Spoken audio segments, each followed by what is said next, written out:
Intrafascial synkinesis. Case: a 22-year-old man was admitted to the hospital with weakness that had progressed over a period of several weeks. Cranial nerve examinations revealed involuntary unilateral autopsies that coincided with voluntary contraction of the lower facial muscles, a form of synkinesis known as the Merrin-Emmett syndrome. Symmetric proximal muscle weakness was present and Gudrun's pupils were also observed over the dorsum of the metacarpophalangeal joints.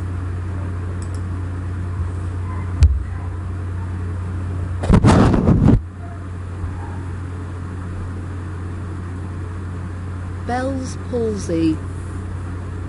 Bell's palsy, the most common form of facial palsy, is the paralysis of the facial nerve, the nerve that stimulates the muscles on one side of the face.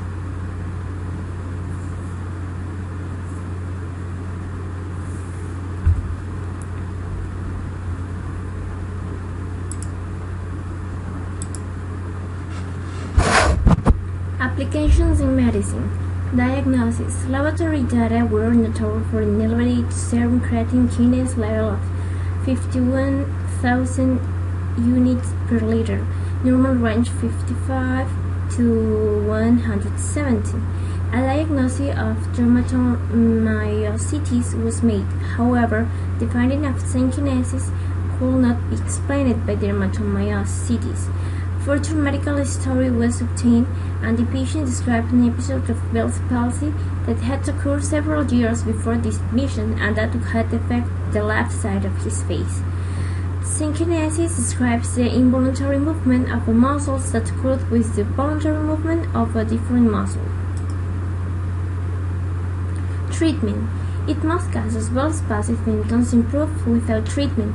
However, it can take several weeks or months for the muscles in your face to regain their normal strength.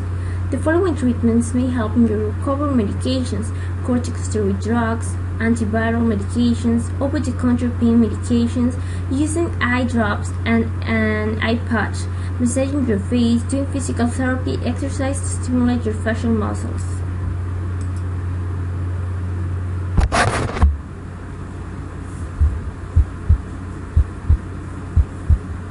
This is Dr. Shweta Arora. I'm Masters in Physical Therapy. I'm a Department Head of Physiotherapy in Dr. Levine Memorial Hospital at Sarjapura Road. Sudden change of temperature does not happen, and because that is a very, very important reason of this facial nerve compression. But if it happens, don't worry. This can be very nicely taken care of by physiotherapy. If it's a minor problem, 10 to 12 days of electrical stimulation helps. If it's a major problem, if major muscles are affected, then neurobion, the B complex, and usage of the B complex, plus taking 30 days to 35 days of electrical stimulation in the exercises will help you a lot. A temporary compression only, and you should not be worried about it, what has happened. Everything has a cure.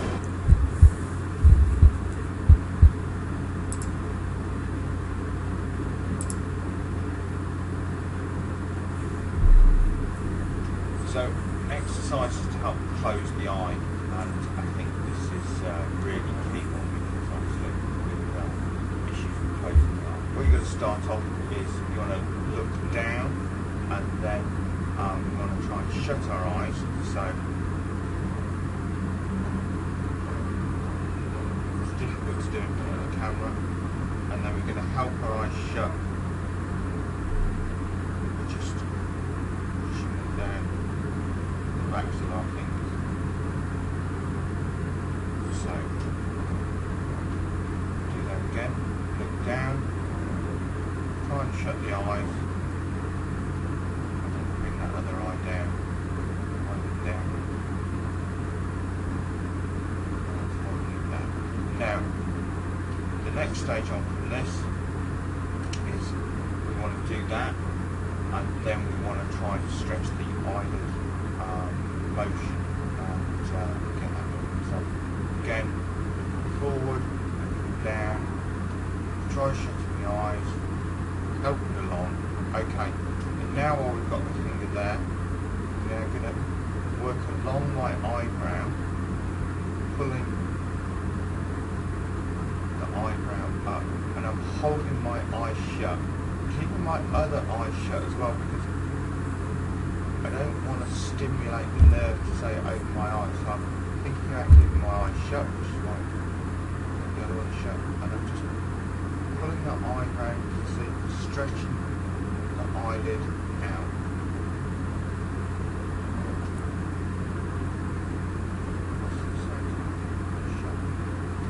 Okay, I can keep the eyes shut, open.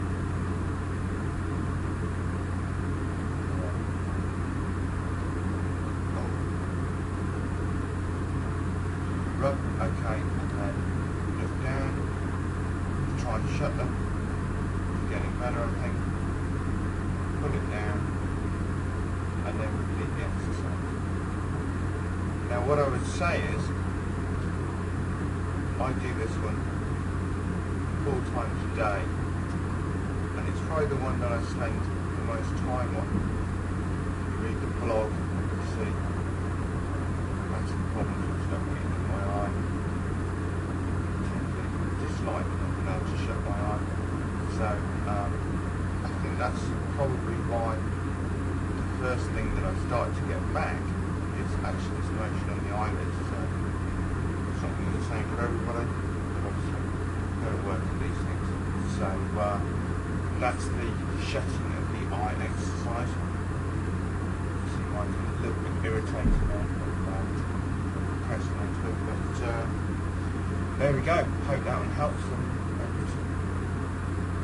I hope you can get some movement in your eye, and hopefully shortly I'll be shutting one completely.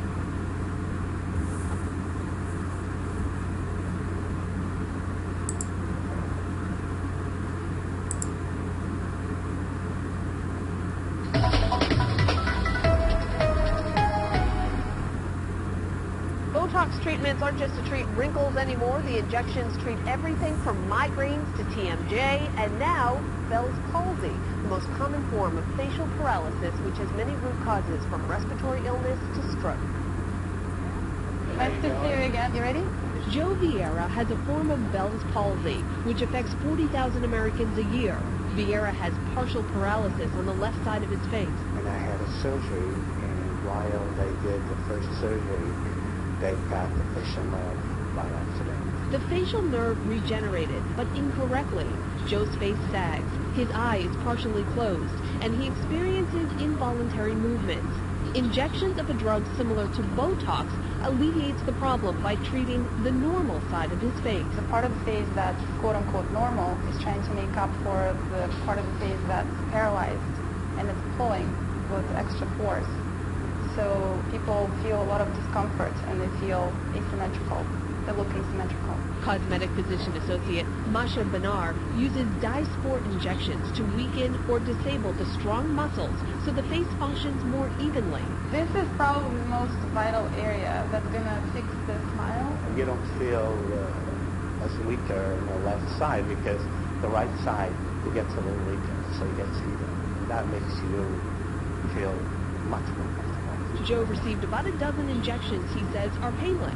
It takes a few days for the results to start showing, but these before and after pictures show a marked difference. More attractive, more pleasant to look at, and I think it truly affects the quality of life of the patient. Bell's palsy can come and go, but Joe's is permanent. He hadn't received injections for a year, but the usual course of treatment is 3 to 4 times a year.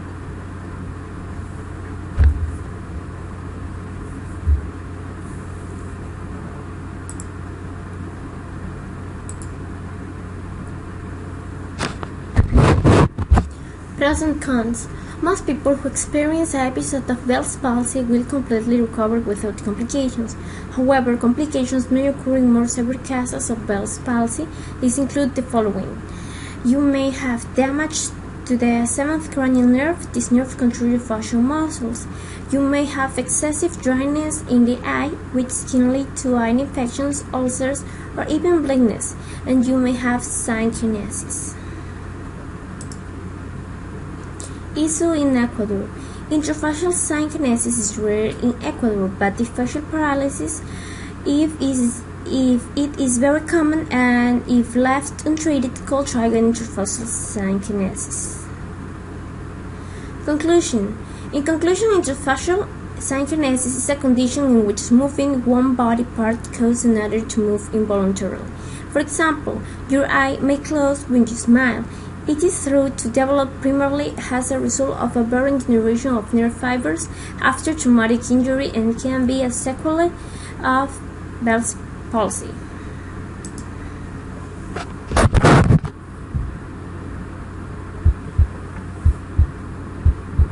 Hi, this is Dr. Shweta Arora.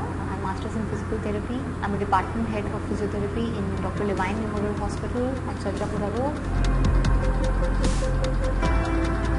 Bell's palsy is a condition which is becoming very common nowadays because of especially in Bangalore, where the extreme change of temperature is there, and temperature changes immediately when the rain comes, and people are suffering from this kind of a facial nerve compression called as Bell's palsy. It's basically a compression at the temporary compression sometimes at the facial nerve. Facial nerve is in the ear. It travels from the ear to the jaw. Usually people, they suffer from this kind of a temporary compression if they encounter a sudden climate change, sudden weather change, or if they are into a very windy area where the cold chills are blowing into the ear. But it's not true for everybody. Many people, they can take over this kind of a extreme change of temperature, nothing happens. But many people, they are suffering from this kind of a problem.